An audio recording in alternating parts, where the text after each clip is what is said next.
There's really only one question that matters in real estate right now. It's actually different variations of the same question, but it's basically, when is the housing market going to crash? Is there a recession, or are we already in one? When are homes going to be affordable again? Are we in a housing bubble? Etc., etc. The only reasonable explanation, or the only reasonable answer to any of these questions, is a big, healthy "I don't know." Neither do you, neither does anyone. If you come across anyone, either on the interwebs or in real life, that claims to have the bona fide answer to any of these questions, run, turn around, run as fast as you can, because it's just not true. Nobody knows. The people who are trying to run the Federal Reserve and keep the economy afloat right now don't even know what's going on or what to do. So I certainly don't, and odds are, neither do you. We're all kind of playing darts blindfolded right now, but that doesn't mean I don't have some opinions and some thoughts, and I'm going to go ahead and share those with you on this video. My name is Jake Lyons. I'm a realtor here in Chicago with At Properties. Reasons why, you might want to listen to me on these topics is A, of course, I'm a real estate agent. B, and I would almost argue more importantly, as far as these kind of broader economic topics are concerned, is that before I got into real estate, I was a financial advisor with a couple bigger firms that you have probably heard of. I don't really feel like saying their names, but when I was doing that, I had my Series 7, my Series 6, Series 65, and Series 66 licenses, which allowed me to perform my duties as a financial advisor and as a fiduciary for my clients. And not to be like too weird and braggadocious about it, but those licenses aren't that easy to get. They're a lot harder to get than your real estate license. That much I can definitely say for certain. And so I've just kind of been the kind of person that I've been reading the Wall Street Journal pretty much every day since I was 12. So I'm heavily interested in all this kind of stuff. Studied in college, etc., etc. Reasons why you might not want to pay attention to me or listen to what I have to say is I'm not a financial advisor anymore. Those licenses have expired years ago, so it's not like I'm keeping up with any of the required education or anything like that.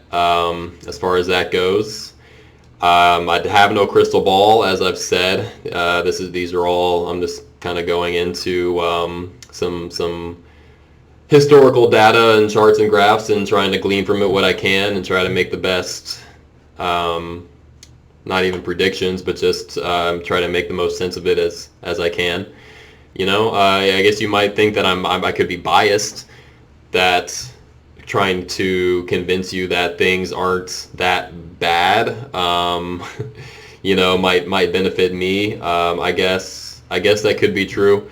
I guess it could be said that if there were such a scenario where the entire market, everybody in the market was equally confident in the market and felt like everything was great, and there were all kind of unlimited buyers and unlimited sellers, and everybody just felt great about it, sure, that would be nice for me and other real estate agents. But my success as a real estate agent doesn't depend on necessarily the ebbs and flows of the market. My success depends on finding that there has never been a time where people were not buying and selling real estate, right? Can we all agree on that? So my success as a real estate agent depends on finding those people and providing value and working with those people, regardless of whatever's going on in the market. So adaptability is much more important to me than trying to convince you that a market is bad when it's good or good when it's bad or whatever. So my goal is not to convince you of anything. All my goal here is to just provide value, and hopefully you can make the most well-informed, data-driven decisions possible. That's what we're all about here. So anyway, enough of the preamble. Hopefully I haven't lost 80% of the people who are watching this video already. The reason I actually got into this absurdly monochromatic room wearing this shirt that I definitely shouldn't have wore in this room here is to actually talk to you about why it is dumb to sit on the sidelines solely for the purpose of waiting for the market to crash. I'm going into 3 main reasons why this is the case. The first one I'm going to get into is that bad economy does not necessarily equal bad housing market. I'll get into the specifics on that here in a moment, but first, I need to have a heart-to-heart with my fellow millennials, my fellow 30-somethings, and maybe some early 40s, late 20s. Basically, all my people who, based on our life experience, all we know is bad economy equals bad housing market, or recession equals housing bubble, or something along those lines. Guys, I hate to break it to you, this is simply not the case when you look back over time. And it makes sense conceptually. So back in 2008, that was a complete outlier for so many different reasons. The biggest one of which is that the housing market crash did not happen because there was a recession. The recession happened because there was a housing market crash. And the housing market crash happened because of this whole perfect storm of just crap, this incompetence and greed and just all kinds of things that are beyond the scope of this video. If you want more information on that, watch The Big Short. Reasons why that happened have nothing to do with what's going on in the market right now. So that's the first thing. The second thing is, when you look back, I'll go into some past history, historical charts and things like that, and show you exactly what's been happening over the course of past recessions and things like that. But just think of this conceptually for a moment. So when the economy is doing bad, when the stock market is crashing, this means that people are taking their money, taking their resources out of risky assets that they deem to be riskier than what their tolerance allows for at that time. And they're not just going to sit on that money in a savings account that's paying them 0.01% or whatever it is, especially not now with 8% inflation, where they're actually losing 8% of their buying power by doing that. They're going to reinvest that money into safer assets. That's why historically commodities like gold and silver do very well in times of tumultuous economic times and things like that, and why real estate tends to do very well too. So just to drive that point home a little bit more, here is a chart courtesy of the St. Louis Fed, which somehow has the acronym of FRED. Don't know how that happened, but anyway, thank you Fred for providing this awesome data. So this here is the median sales price of houses sold for the United States going back to 1963. These grayed out areas right here are recessions. So you all remember the recession of 2020. Here's 2008. Here's a little one, a smaller one that happened in 2000, 2001 area. That's like that's the dot-com bubble, that's 9/11, things like that. Right here, this is like Gulf War, there's oil problems going on right now. There's a bunch of stuff going on here in the early 80s, late 70s that also involve high inflation and lots of issues going on with oil and OPEC raising, just basically screwing everybody over, and that's also what was going on back here in like the early to mid 70s. Add Vietnam into the mix, that's what's going on there. Same with this situation here. Just all kinds of stuff going on. There's one, and then this chart right here. This is the median sales price of real estate, just ticking along, basically up and to the right all the time. There's very like this one here. real estate does pretty well. This one, it's pretty stable. Maybe goes down a tick, but not really. This one continues to go up. This one continues to go up. Back in the 90s, stable, continues to go up.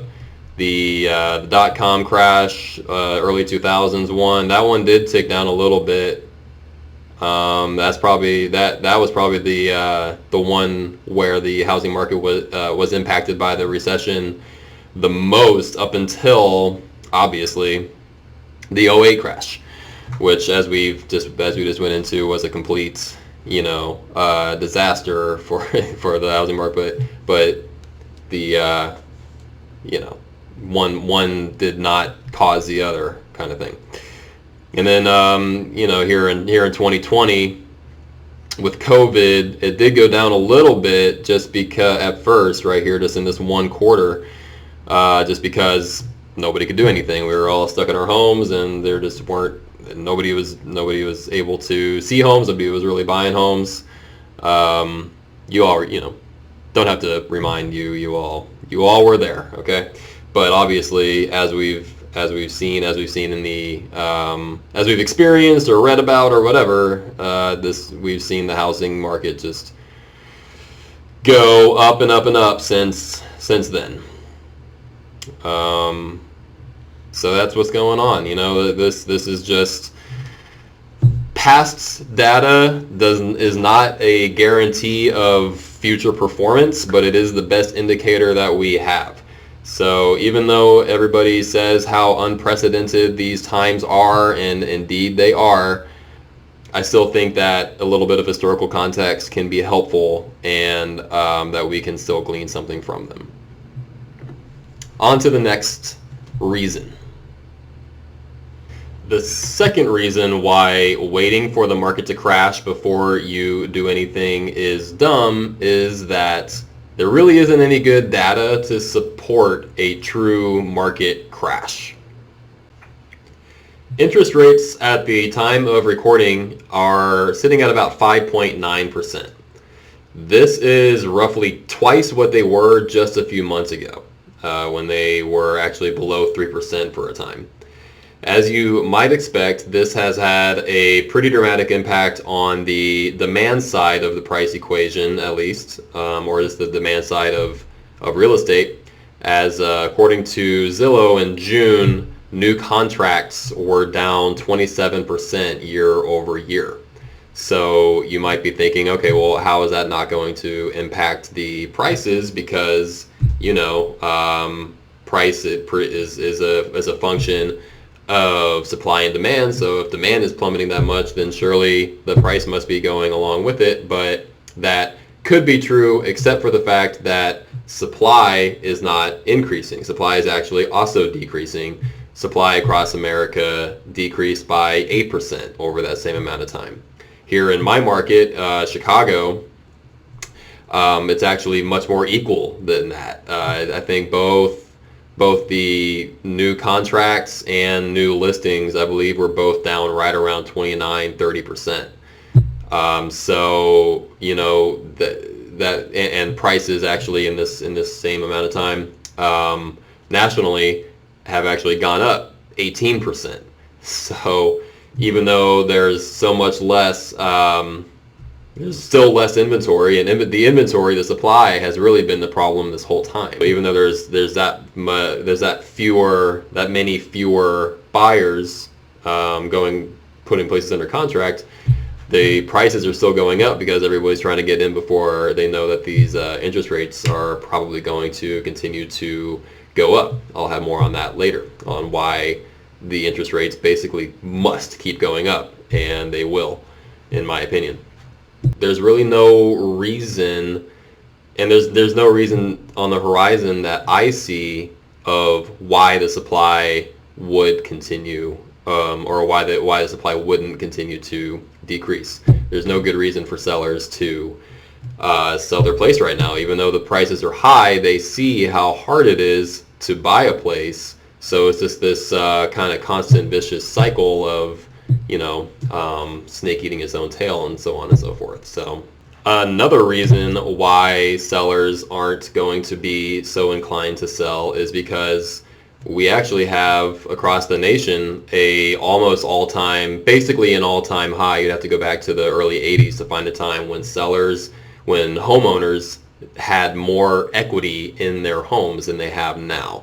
This is another huge difference between what was going on in 2008 versus what's going on now, where in 2008, people were allowed to get mortgages on places with insane loan-to-value ratios, sometimes 100% mortgages, 0% down mortgages, and a lot of times also home equity lines of credit were very popular in that time, which allowed people to basically treat their fast appreciating homes like an ATM, refi out of that, have this line of credit, and a lot of times they would actually take that and reinvest that back into some more real estate that they're getting for 0% down. And then once that house of cards finally collapsed in on itself, that's when you had this whole rush of foreclosures and REOs and that kind of thing, all these newly distressed properties, when the when the homeowners couldn't afford to make their payments anymore, when people started to catch on to what was going on and the market started plummeting, and then the unemployment rate went up, all this kind of stuff, and put people in a bad spot. And so that then all these distressed assets out there, all these foreclosures, started to bring the rest of the market down with them. So for us to see any real significant like market crash level price depreciation, we need that. That's kind of what actually makes that happen, is all these distressed properties. And there's no reason to suggest for a reason why that would happen right now. I'll go ahead and show you this chart. All right, so this will probably all make hopefully a little bit more sense with this. So here is the chart again from good old Fred of households, owner's equity in real estate as a percentage of household real estate.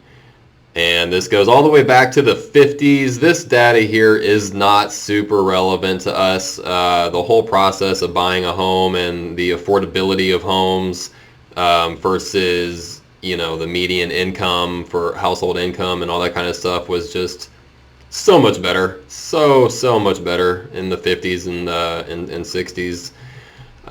So this is just like not even, might as well have happened in a completely other like parallel universe. Okay, but looking at basically from the 70s on, that's when mortgages kind of started to become a little more like we know them to be today and things like that. I think that's kind of where things start to become relevant for us. And a healthy number for most of for a lot of recent history since the 70s has been kind of somewhere in the 60s.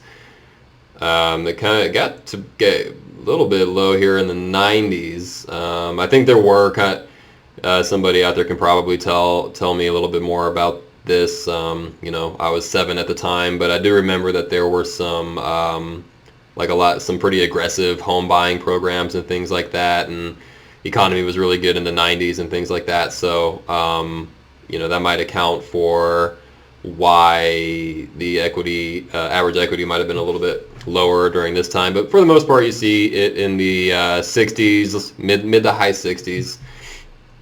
And here's where I'm talking about going into the recession, where peaks here 2005 and then 2007. This right here, Q1 2007 is this was like the peak of the market when you go back to wrong one.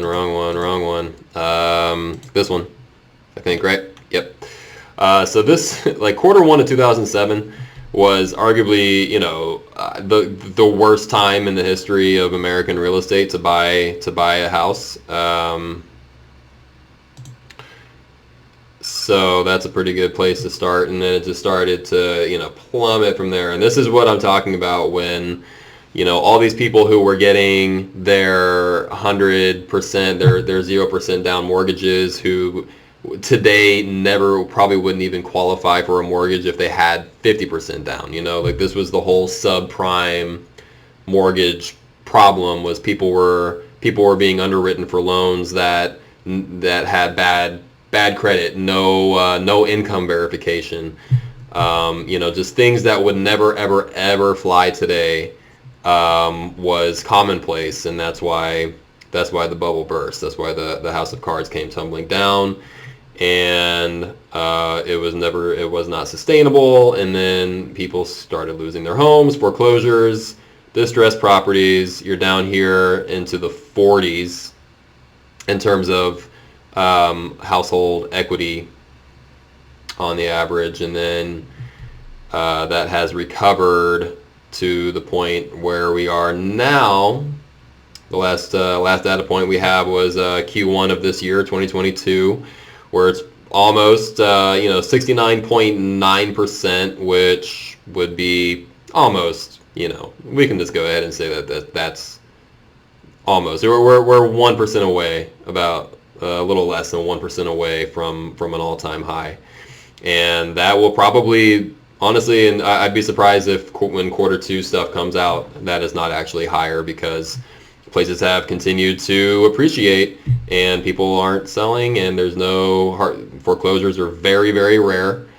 They're out there, don't get me wrong, but they're very rare relative to a decade ago, certainly. And yeah, so that's what's going on, and that's why people aren't, at least speaking anecdotally, here in my market, here in Chicago, the listings that I show, the sellers that I talk to, if they're selling almost exclusively because of like a job relocation to another state, or maybe they're moving to the suburbs for more space for their kids, or schools or something like that.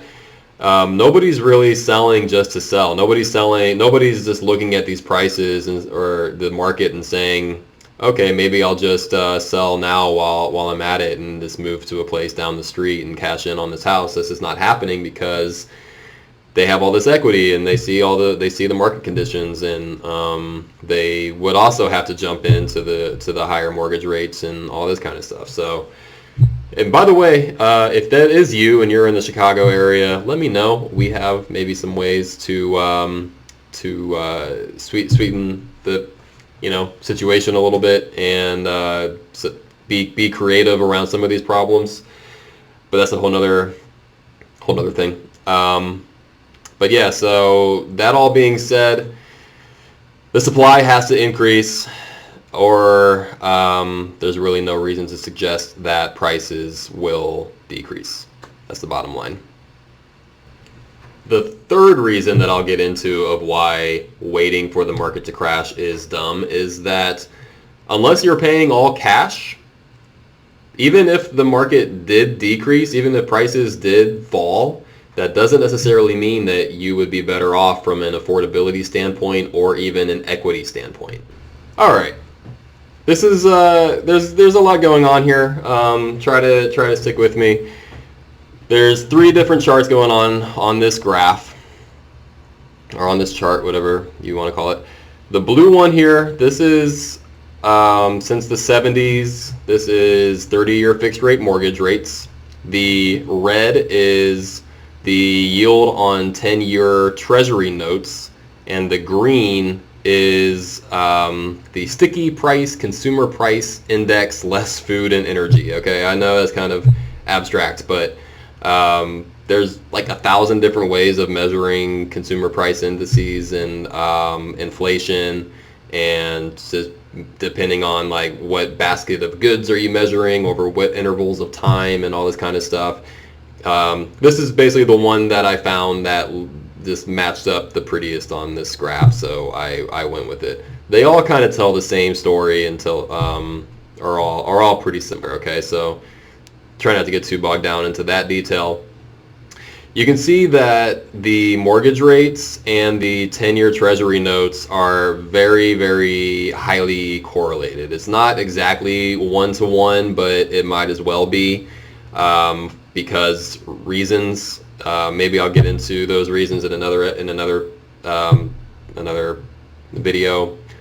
Anyway, the reason I have this consumer price index in here is to show you that for the vast majority of the last 50 some odd years, the consumer price index is below the 10-year Treasury. That's the healthy place for it to be. When it gets above the Treasury, it gets way above it here in the mid 70s. There was lots of really bad inflation going on at this time, oil embargoes, all that kind of stuff, like I think I touched on a little bit earlier.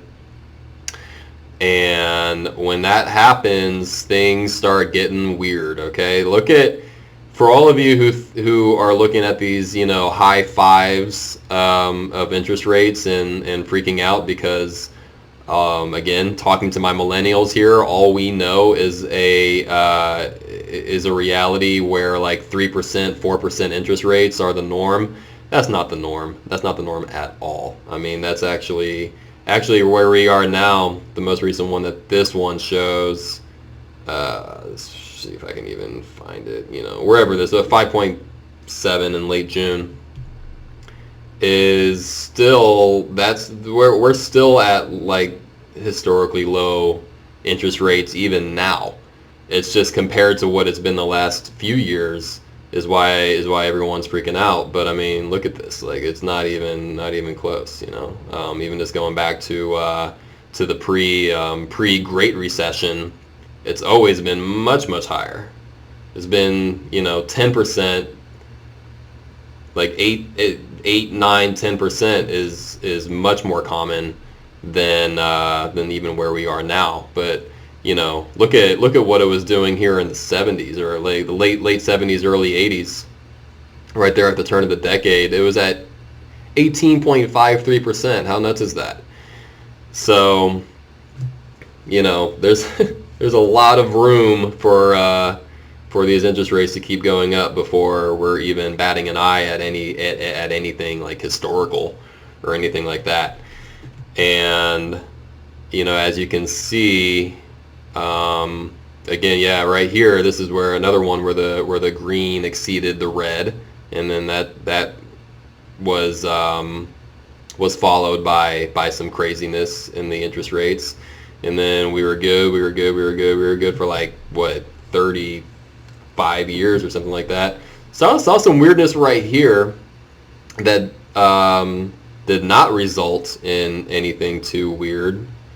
But then now, though, this right here, that's a pretty big gap, and that gap is just going to continue to widen until the Fed, that's why if you're seeing these articles about the Fed raising their federal funds rate, which is kind of like the base rate that all the big banks can get their loans from and stimulate the economy or destimulate the economy in this case. That's like their main control of the money supply is how they kind of manipulate that. That's there's nowhere to go but for them to keep going up, for them to get this inflation under control. Basically, we're at plus 8% inflation right now, and the raises that the increases that they've done so far, which have been pretty aggressive, don't seem to really be doing a whole lot quite yet. Some people think that they're still going too fast, and that maybe they will go into a recession.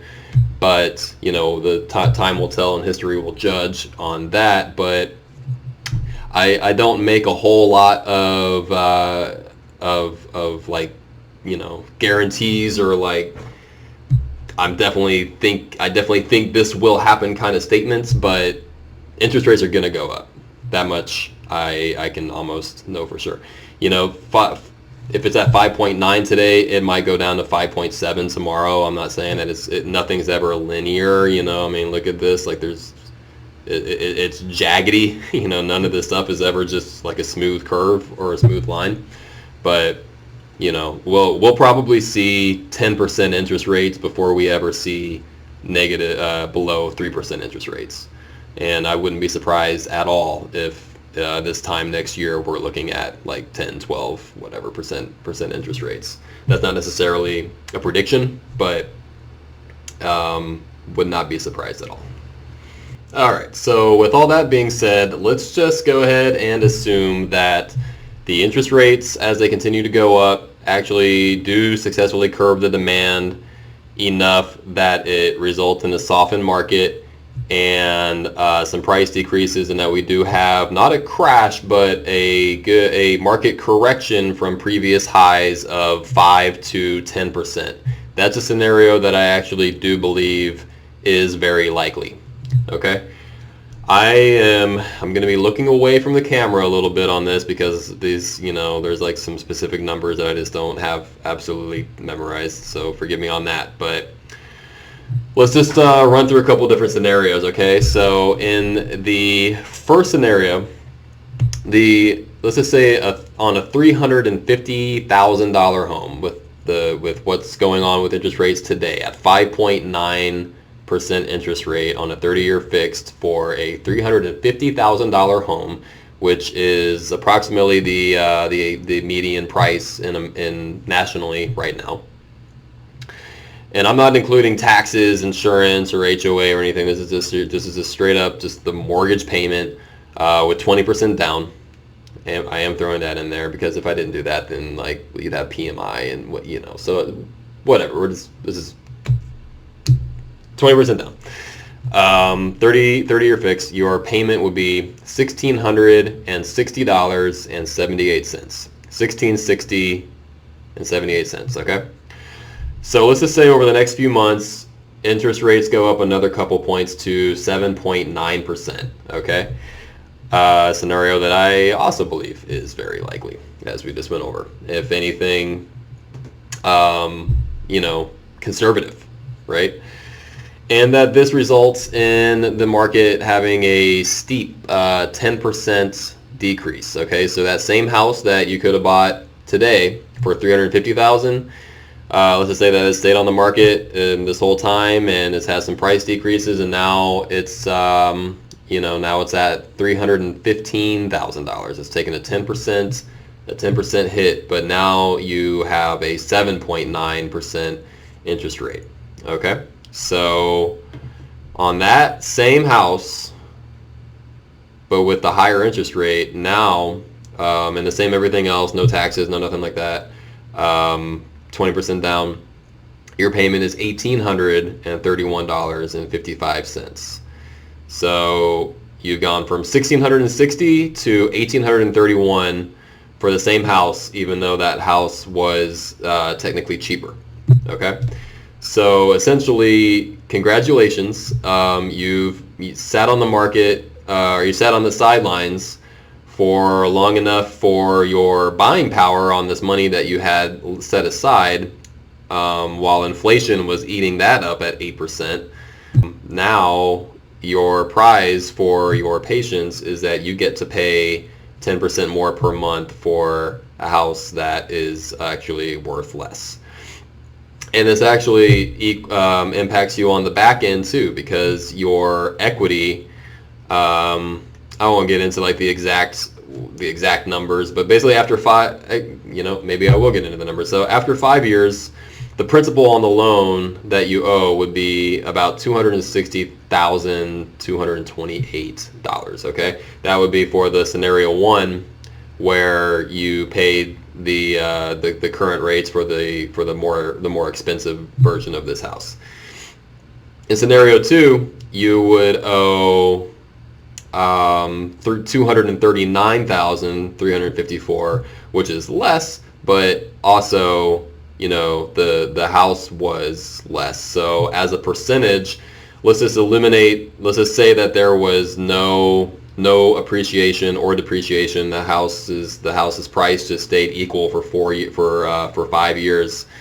You would still, your percentage of home equity after 5 years in scenario one would be 34.5%, whereas in scenario two it would only be 31.6%. So that's still 10% less equity on the back end, as well as 10% more of a higher payment on the front end and during the course of that loan until maybe in a few years you can refi into a lower mortgage rate. So yeah, I mean that's kind of it in a nutshell. You know, if there's no benefits to that. So at this point you might be saying, okay, well, at least I wasn't the one that had to eat that dip in the home's value, which is true. That's actually a good point, assuming you were looking to resell that home within that amount of time. You know, if you're looking to resell in 1 year, 2 years, 3 years, even like 5 years, then that is risky. Then maybe you do want to wait, and that is a risk that would be worthwhile to you. But that's a risk at any time, even in a great market, in a highly appreciative market. You know, that's risky even for the most experienced house flippers out there. They can still lose money on you know, quick sales, quick turnarounds, and things like that. Okay, so let's go back. Actually, I'm going to go back to this chart.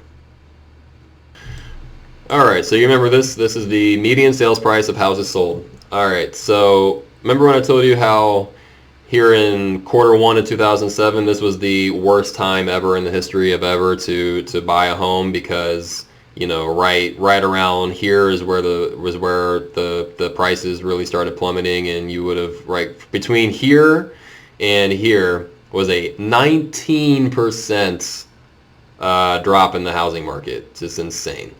The only significant drop real estate has ever seen. This is by far the worst that we've seen. Okay, so even this though, right? Even this, if you had bought here and sold here, yeah, you would have eaten a 19-20% loss. That sucks. But if you had just held on to it for another little while, within 6 years, so from Q1 2007 to Q1 of 2013, this was at 257,400, and here we are at 258,400. So you're $1,000 ahead after 6 years. Okay, so you know, let's just think about what this means. The worst housing market ever, that will probably ever happen, took 6 years to recover. From the worst time to buy to, you know, if you were to sell 6 years later, you were at least breaking even. 6 years is the cycle that it took for you to be at least okay. And if you were making payments on time and all that kind of stuff, you at least would have had some equity there based on just your pay down and your mortgage. 6 years. According to the National Association of Realtors, the average homeowner holds on to their home for 13 years. So what are we talking about here? As long as you have a healthy long-term outlook, then you're going to be okay. So basically, this having a long enough time horizon and just not living and dying by constantly checking on the value of your home every other day or every month or whatever, and having backup plans too. You know, maybe if there is a situation where you have to get out and it's at a time when you are underwater on your mortgage, maybe you can rent it out instead, and you know, there's all kinds of different like contingency plans and things like that. Okay, so that's you know, as long as you have those things in place and you have that mentality, and on a long enough time horizon, it's really hard to make a bad real estate move. It just is, if given enough time.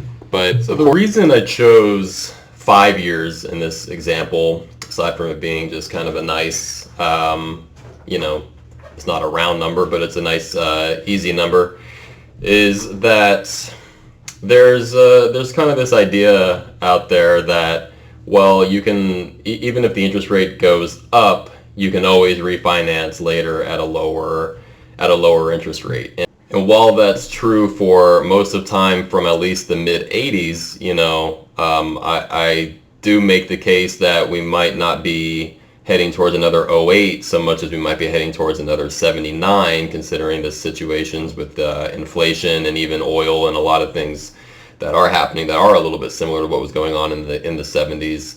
If you had gotten in here, 8.65 was about the best you were getting in the '70s, and you would have had to wait, what's this, like 17 years to refinance at a lower rate if you had gotten in now, or if you had gotten in here in the mid '70s at some point, because of all this craziness that was going on and because all that had to be done to curb that inflation and get all that stuff under control.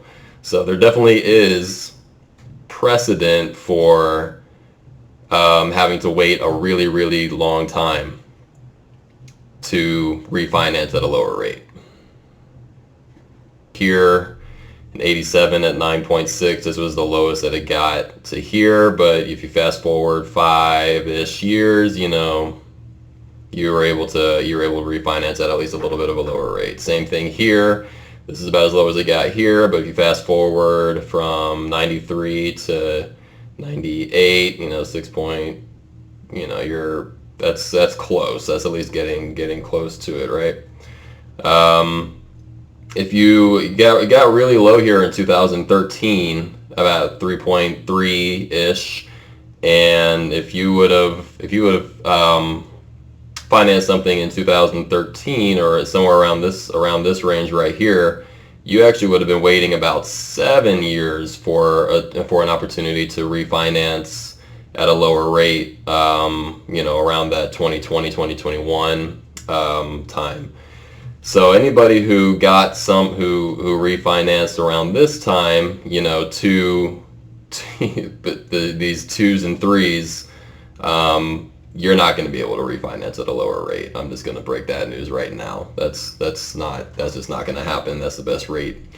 Hopefully that's the best rate we're ever going to see, right? Because it took a worldwide pandemic and wars and like just all the chaos of the last couple of years for the rate to get this low. So hopefully nobody out there is rooting for the rate to be this low again, because that's not indicative of good things on a larger scale.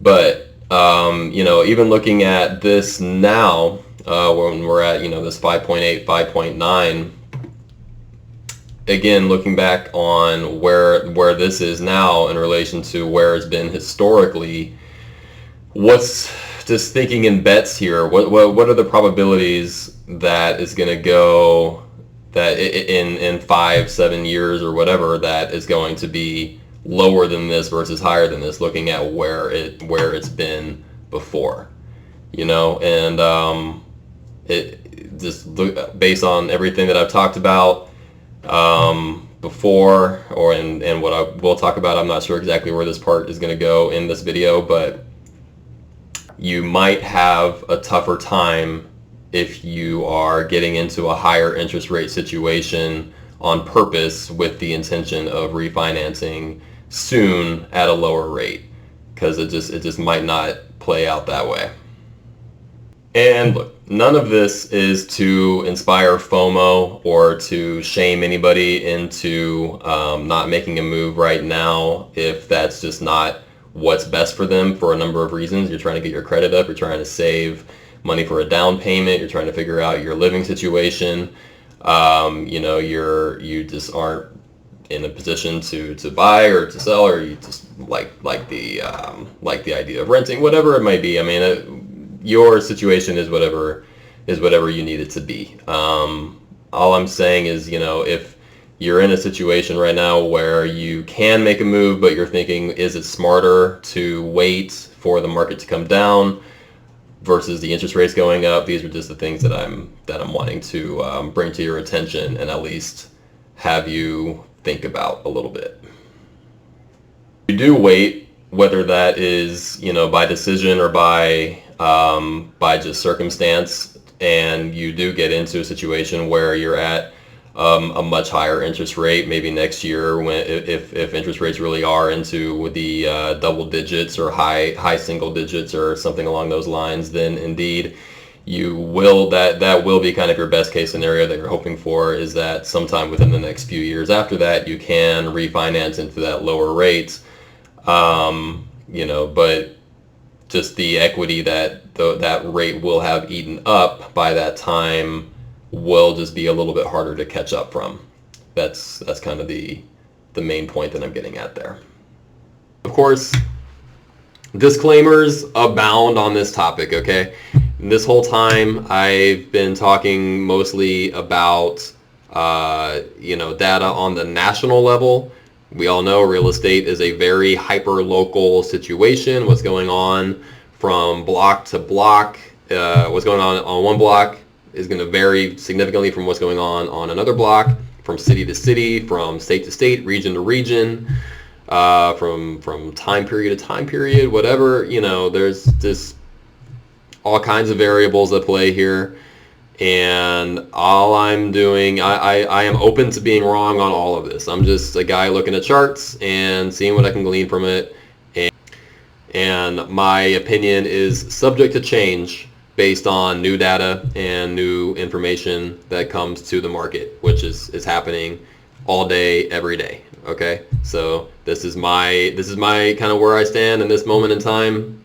Might be different tomorrow. Okay, so and that should be the same. This should be the same for you. Like this, we should all be malleable, because we should all be malleable. We should all be humble. Okay, because we don't, as I tried to harp on here in the beginning, nobody knows what's going on, what's going to happen. All we can do is just take the information we have and try to do the best that we can with it. So I hope that's what I was able to do here. I hope this was helpful to you, at least gave you some information to think about. And again, this is as unprecedented as everything is. I still think that there's some value to be had with having a historical context when it comes to things. So if you have any questions pertaining to anything I went over here, any advice for something that I could do different, or maybe touch on a little bit more, if you have any questions about buying or selling here in the Chicago area, please reach out, let me know, comment, like, subscribe, email me, text me. My information is out there. I'm not hard to find. Again, I'm Jake Lyons, realtor with @Properties here in Chicago, and that's all I have for now. See you next time.